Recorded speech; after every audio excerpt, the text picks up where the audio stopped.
बोलो वृंदावन बिहारी लाल की जय। सभी सुनने वालों को मेरी तरफ से प्यार भरा राधे राधे, जय श्री कृष्णा। साथ ही पुत्रदा एकादशी की आप सभी को बहुत बहुत हार्दिक शुभकामनाएं और घुघुतिया त्योहार की भी बहुत बहुत हार्दिक शुभकामनाएं। पुत्रदा एकादशी व्रत की कथा। पुत्रदा एकादशी का यह व्रत पौष मास की शुक्ल पक्ष की एकादशी को रखा जाता है। इस व्रत में भगवान विष्णु जी की पूजा का विधान है। इस व्रत से संतान की प्राप्ति होती है, ऐसी मान्यता है।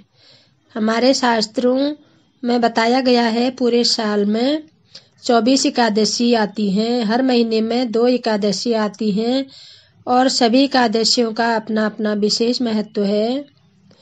एकादशी व्रत के दिन चावल खाने के लिए मना किया जाता है। शास्त्रों में बताया गया है कि उस दिन चावल खाने वाले को अगले जन्म में रेंगने वाले कीड़े मकोड़े या जो भी रेंगने वाले होते हैं उनकी योनि में जाना पड़ता है, ऐसा शास्त्रों में बताया गया है। इस व्रत का बहुत ही सुंदर फल है। आइए पुत्रदा एकादशी व्रत की कहानी सुनते हैं।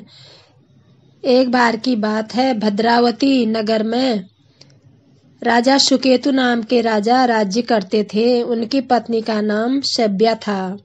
उनके कोई संतान नहीं थी, जिसके कारण वे बड़े दुखी रहते थे। एक दिन दोनों राजा रानी ने सोचा हमें अब राज्य का क्या करना है, वन में चले जाते हैं और अपना शरीर नष्ट कर देते हैं। ये विचार उनके मन में आया और उन्होंने राजपाट अपने मंत्री को सौंप दिया और जंगल में चले गए। चलते चलते बहुत थक गए और वो एक छाया में आराम करने के लिए बैठ गए।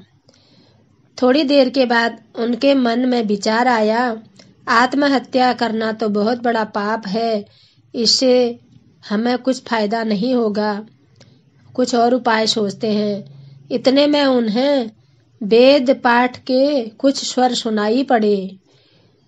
उनके कानों में जैसे ही वो वेद पाठ के स्वर पड़े, उनका मन उसी तरफ जाने का हो गया और वे जहाँ से ध्वनि आ रही थी उसी तरफ चले गए। वहाँ जाकर उन्होंने देखा ऋषि लोग वेद पाठ कर रहे थे। वो उनसे प्रार्थना करने लगे कि हे भगवान, हमें भी रास्ता दिखाए। तब ऋषियों ने उन्हें पुत्रदा एकादशी व्रत करने की सलाह दी और पुत्रदा एकादशी का महात्म्य समझाते हुए उनको आशीर्वाद दिया। राजा और रानी ने उनकी बात मानकर बड़ी श्रद्धा के साथ पुत्रदा एकादशी का व्रत किया, जिसके प्रभाव से उनको सुंदर पुत्र की प्राप्ति हुई और वो सुखी हो गए।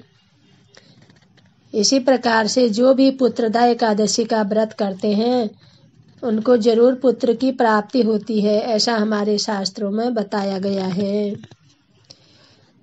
इसमें विष्णु भगवान की पूजा की जाती है।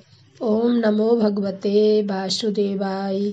ओम नमो भगवते वासुदेवाय।